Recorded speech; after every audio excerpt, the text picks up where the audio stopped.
We're learning new details about the night a former Dallas police officer shot and killed her neighbor in his home as her murder trial continues. Amber Guyger claims she thought she was in her own apartment and Botham Jean was a burglar. Either Amber Guyger is a cold-blooded killer and this is what she meant to do, or Amber Guyger is one of the dumbest humans alive.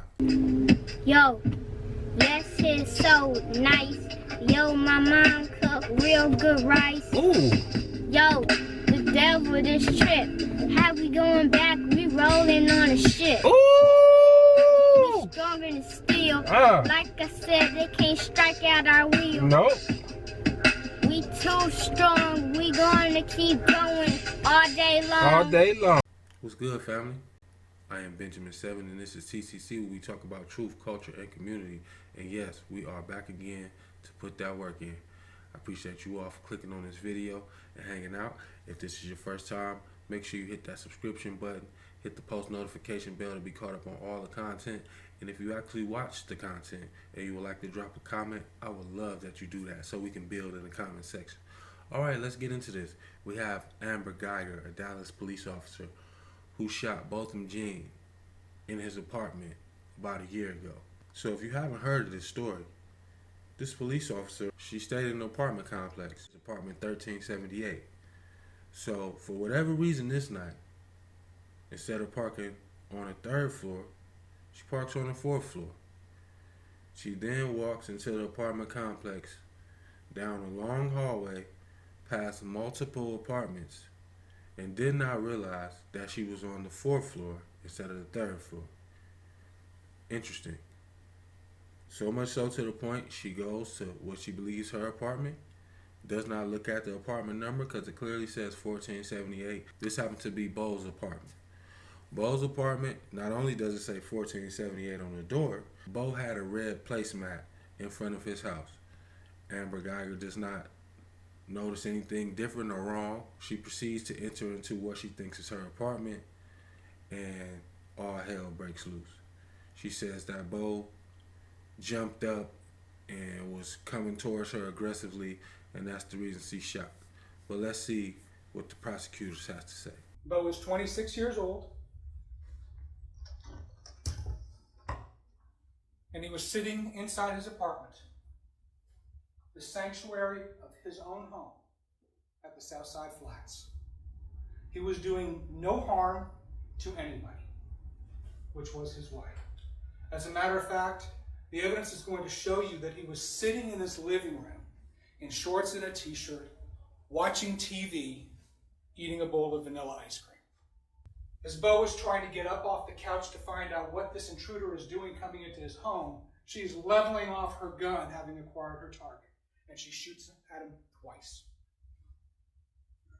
No opportunity for de-escalation. No opportunity for him to surrender. Bang, bang, rapid, double tap. One of these bullets, we don't know which one hit him. We know there were 2 shots. One of them landed where it was aimed. The other one goes past Bo, goes through his back wall and into the darkness of the city behind. Thank God nobody else was hurt, because it's all residential behind there. The other bullet takes a very remarkable downward course, which is going to be indicative of the trajectory, and that's going to be very important. Hits Bo in the chest just above his left nipple. The path of that bullet goes down into his heart, does absolutely devastating damage. Goes through his lung, goes through his stomach, goes through his intestine, until it finally comes to a rest in what's called the psoas muscle, which is halfway between his stomach and his back, in a dense pack of muscle. This path is very revealing because it is consistent with the fact that Bo was getting up from his seated position and facing the door as Amber Guyger was coming into his home. Now, the effect of this bullet was catastrophic. Bo had, as in medical examiner parlance, had a couple of steps of purposeful movement left in his body before he fell to the ground. And there he lay, on his back, in his home, bleeding to death, alone with his killer. So, you heard it yourself. I'll definitely put the links in the description below, but I just want to be objective as possible. And, not so much focus on the case because she clearly did it. But what I want to focus on today is, what if she wasn't a police officer? If this was a regular person walking into someone else's apartment, mistaking it for their own, and then shooting that person dead in their apartment, the case would have been over. Open and shut.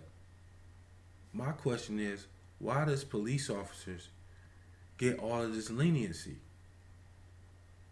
I really want y'all to, drop some comments below. Why is it that police officers always get the benefit of the doubt? The fact of the matter is, he was in his own apartment, minding his own business, and a police officer walked in and shot him dead. And now we gotta have a trial to figure out whether she go to jail or do some time. Like, that's some foolishness. We shouldn't even, she wrong. She wrong. Like, what are we doing here? Why we gotta go through a court proceeding to see if she should do time or not? She should do time. She walked into somebody's apartment and killed him. Period. It don't matter where her mental state was, what she was thinking about, what she was going through that day. Did y'all know that's what these people was talking about in the courtroom? How she felt when she walked in the apartment? What was she thinking? It don't matter. What was she doing earlier? What did she have plans to do? It don't matter. The facts is, she walked in another man's apartment and killed him. Period. Brother had a bowl of ice cream. He was sitting in his apartment, chilling, eating a bowl of ice cream. He's no longer with us because this lady walked in and killed him. Check this out. Amber Guyger was sleeping with a married man that was on a police force with her. Should we factor that into the court proceedings? That she was loosey-goosey with the buns and she was giving them out to a married man that she knew was married and so happened to be texting or talking to right before she walked into Bo's apartment and shot him. She on the phone with a married man, chopping it up, sending naked pictures back and forth. As she's leaving the substation at 9:30 p.m., she sends a message, a text message. Actually, it's a Snapchat message with a text associated with it to her partner, Martin Rivera. And she says, "Want to touch." Amber Guyger had been with CRT about 1.5 years. Most of that time she worked with Martin Rivera. Their relationship was more than just professional. For about the last year, they had been intimate. Did people know about that? No, not many. Yeah. Did you not want people to know? I did not. Why? I was embarrassed because he was married. He was married. He was married. But here's the select portion, because I think it's very important for you folks to know that after a 13.5-hour shift, Amber Guyger did not have plans just to go home and crash or take it easy. There were plans that particular evening. Plans that were hatched about 5:55 between her and Martin Rivera. He writes to her, "When can I come over?" She replies, "You can come over after this." Referring to an image that had come across earlier. He was married. She indicates to him, "Super horny today too." He replies, "Me too." He was married. This is what we dealing with. This ain't okay. What if this wasn't a police officer? What if this was a regular person? They will be labeled a cheater and a murderer. But this lady is getting the benefit of the doubt with these crocodile tears. And it's just interesting, man. This is an interesting country. I posted the links in the description, and you can go check all of this information out if you would like. But I just want to be objective and say, what if this wasn't a police officer? I won't even take it as far as to say, what if this was a black man walking into another black man's apartment and shooting that man? We wouldn't be no court case. The prosecution will come down on him so hard that he will have to take a deal. They will be offering that man a needle or something like that. He'll take a deal, and he'll take the deal. You will never even hear about a court proceeding. But why we gotta go through all this red tape and formalities? This show. This is what this is. It's a show. This is not justice being served. This is a show. And I honestly believe the lady gonna get off, because we've seen people who wasn't police officers unlawfully shoot somebody and get off. So, I mean, it just is what it is, man. This is an interesting country, to say the least. Y'all up in here acting like y'all about to render justice. It ain't no justice to be found. No way, no how. Now, in my conclusion, this is just stuff that goes through my mind. It's only one or two ways this can go. Either Amber Guyger is a cold-blooded killer, and this is what she meant to do, which is a huge possibility in my book. Or Amber Guyger is one of the dumbest humans alive. And I'm not saying this in a disrespectful way. You gotta be stupid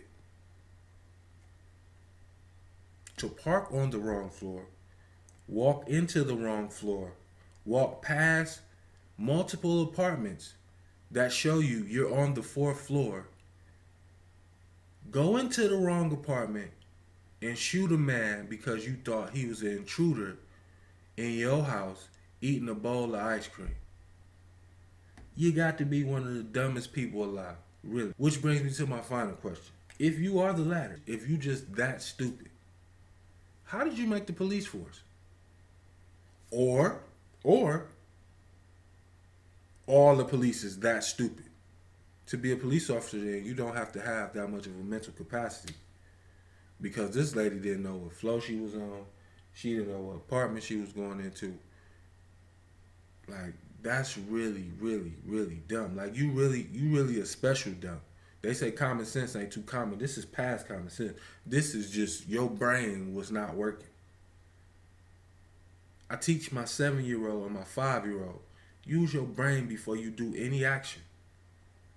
I don't let them get off for just doing random stuff without thinking about it. Like, this lady walked for 2 to 3 minutes without thinking. And then she saw a black man and shot him. No, man. Either you a cold-blooded killer, and that's what you wanted to do, or you one of the dumbest people we've ever seen. Period. This ain't no disrespect to no officers, but this is what it's looking like in my mind. All of y'all stupid then. Because if this girl was able to pass the test, and she clearly don't use her brain for certain portions of the day, then I got to question all officers. And that would make sense, seeing some of the gruesome, dumb, disrespectful stuff these police officers be doing. I mean, I think I got a valid case. I don't know how they testing y'all to see if y'all equipped to be cops, but it sure don't test your mental capacity. I tell you that much. Just don't. Yo, y'all let me know what y'all think in the comments below. Tell me your take on it. Not did she do it, but whether you think she's gonna be acquitted or not. I'll just say right here, I truly believe the lady gonna get off, because she was showing them crocodile tears. I was scared. I mean, man, she was pouring it on thick. Check the links out. Hit them links, man, and watch it, and let me know what y'all think, man, because this is an interesting story, man. We teach around here, man. Emotions, yeah, they're important, but emotions don't trump logic, never. Don't let your emotions that change every day affect what's really important. Think before you act. Don't have your emotions have you doing rash stuff. And I believe that's what the majority of these cops are. They're emotionally unstable, and situations frighten them, and they do dumb stuff. And they supposedly here to protect and serve. They're here to protect and serve the interests of the state. They ain't here to protect and serve you, which we can clearly see through this case right here. I am Benjamin 7. This is TCC, where we talk about truth, culture, and community. And truth is, these cops ain't the brightest. Stay out their way. Get with the people that you love and you care for, and y'all have to start living by a higher standard that will govern yourselves, so police officers won't do you like this. I thought it was very interesting that the prosecutor mentioned that Bo was smoking weed. I know they're going to use that in this case. You know what I mean? To say that he was a bad person because he smoked weed. Well, maybe we need to stay away from that for a little while. We need to stay away from anything that will discredit us in times like these. That's just my take. I appreciate y'all for hanging out, man. I really, really do. Much love, much respect. Shalom.